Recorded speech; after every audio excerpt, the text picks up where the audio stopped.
Okay, let us discuss about CAG, Comptroller and Auditor General. It is not Controller and Auditor General, it is Comptroller. C-O-M-P-T-R-O-L-L-E-R. Comptroller and Auditor General. Part 5 of the Indian Constitution. Part 5 of the Indian Constitution, that is from Article 148 to Article 151. Part 5 of the Indian Constitution, that is from Article 148 to 151, deals with CAG. But these constitutional provisions are not the only provisions which deals with CAG. You have CAG DPC Act 1971. CAG DPC Act, Duties, Powers and Conditions of Service Act 1971. DPC means Duties, Powers and Conditions of Service Act 1971. It's called DPC Act. Duties, Powers and Conditions of Service Act 1971. In the Constitution, there is no specific qualification for the CAG. In the Constitution, there is no specific qualification for the CAG. But the removal of the CAG will be in the same manner and on the same grounds like the judge of the Supreme Court. The removal of the CAG will be on the same manner and on the same grounds like the judge of the Supreme Court.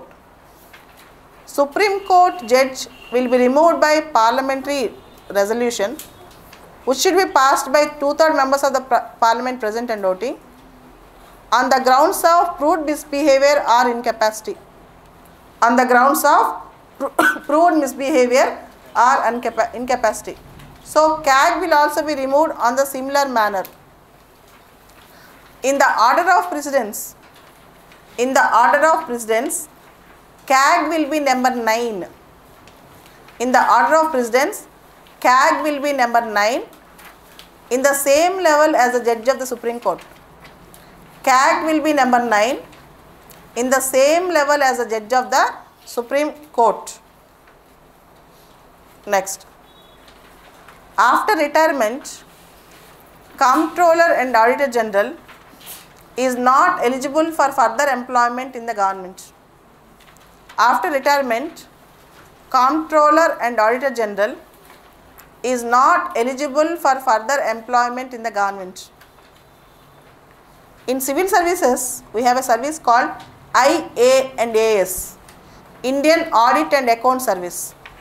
In civil services, we have a service called IAS, Indian Audit and Account Service.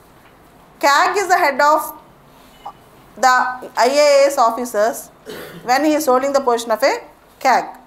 He is the head of all IAS officers. The post of CAG is very crucial and plays a pivotal role in the Indian parliamentary democracy. B.R. Ambedkar emphasized the importance on the post of CAG in the Constituent Assembly debates. CAG is a constitutional body. Comptrolling means accounting and auditing. Now, CAG don't have accounting functions, only auditing functions. CAG will only audit. The CAG will only audit. It won't do any accounting functions. Okay. Here, in 2016 December, a question have come. Is the policy auditing by the CAG mean the overstepping of CAG's functions? Do you support providing policy auditing to the CAG? Government new policies, whether they are right or wrong, can they be audited by the CAG? Do you support this, or do you think that is it overstepping? In my answer, I wrote it is overstepping. You can write your own answer but give a justification. but give a justification. Coming back, CAG will audit the accounts of central government, the accounts of state government, and certain important public-private partnerships, etc. And CAG will also oversee how the accounts are being maintained in various departments. CAG will submit its report every year, and the report will go to Parliament, and the Parliament will send the report to PAC, Public Accounts Committee, PAC, PAC, Public Accounts Committee. CAG is the friend, philosopher and guide of PAC. Comptroller and Auditor General is a friend, philosopher and guide of Public Accounts Committee. CAG's reports generally will be audited by PAC. CAG reports will be seen by PAC. But there is a lot of criticism on CAG. Number one, CAG is a post-mortem body. CAG is a post-mortem body. After the expenditure is over, after everything is said and done, CAG will come and audit and say this is wrong. Already the excesses is being committed. Already expenditure is over. Then it is coming and saying that it is wrong. So there is a big criticism on CAG that it is a post-mortem body. The second thing about CAG can only randomly check. CAG cannot check each and every part of the expenditure. And for example, if you file an RTA application, within 30 days you should get the information. But when CAG sends an objection or observation, when CAG sends any objection or observation, there is no time boundness to respond to the CAG. There is no time limit. So unreasonable delay in actually giving responses to CAG and rectifying the mistakes identified by the CAG is one of the problems. In government, most of the times, many years it will be repeated, the same mistake. And the third important thing about CAG is, most of the times, CAG's reports are discussed in a very delayed manner in PAC. For example, if the CAG submits report in 2014, it will be discussed in the PAC, Public Accounts Committee, in 2017 or 2016. The relevance of that reports will be lost with the passing of the time. The relevance of the reports will be lost with the passing of the time. Generally, as you all know, a member from opposition will become the chairman of PAC. A member from opposition will become the chairman of Public Accounts Committee. When there is a delay in discussion of CAG reports, generally previous government reports, if they come before the PAC, the member from opposition party will be sitting there. He may do favor to his own political party.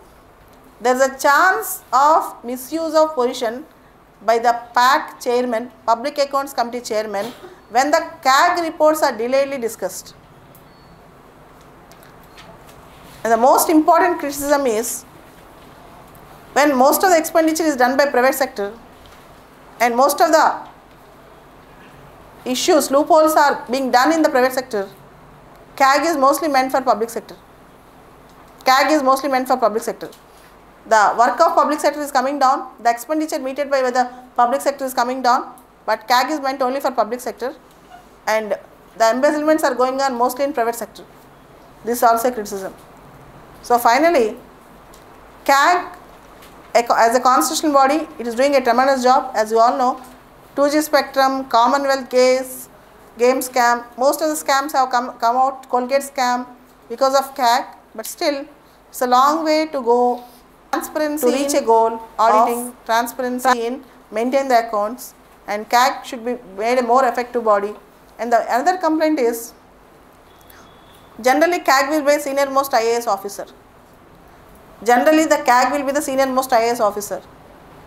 And in CAG's office, in Audit and Account Service, all the officers belong to IAAS.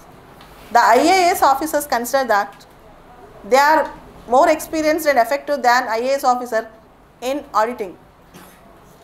Whereas government will post an IAS officer to head the IAAS officers. This again is a cause of concern which will not come out regularly. So all these things shows there is urgent need to have effective staff, effective auditing system, and also promoting transparency in auditing. And most of the times, most of the government departments will not maintain their accounts, receipts, registers properly. That is also a very good hiccup to CAG. All these things if you can rectify, CAG will become a perfect body. And here in CAG will function as an external auditor also for few international departments. CAG will perform as a external auditor also. That also you have to remember. CAG will also give TGS, technical guidance and support to many of the states. CAG will also provide TGS, technical guidance and support for many of the states. That also you should take care of. And auditing brings transparency. Auditing brings transparency. And the transparency is the backbone of democracy. Auditing brings transparency, and the transparency is the backbone of democracy. In order to establish a free, fair and transparent democracy, we need to have an effective CAG. In order to have a free, fair and transparent democracy, we need to have an effective Comptroller and Auditor General. This is all about CAG.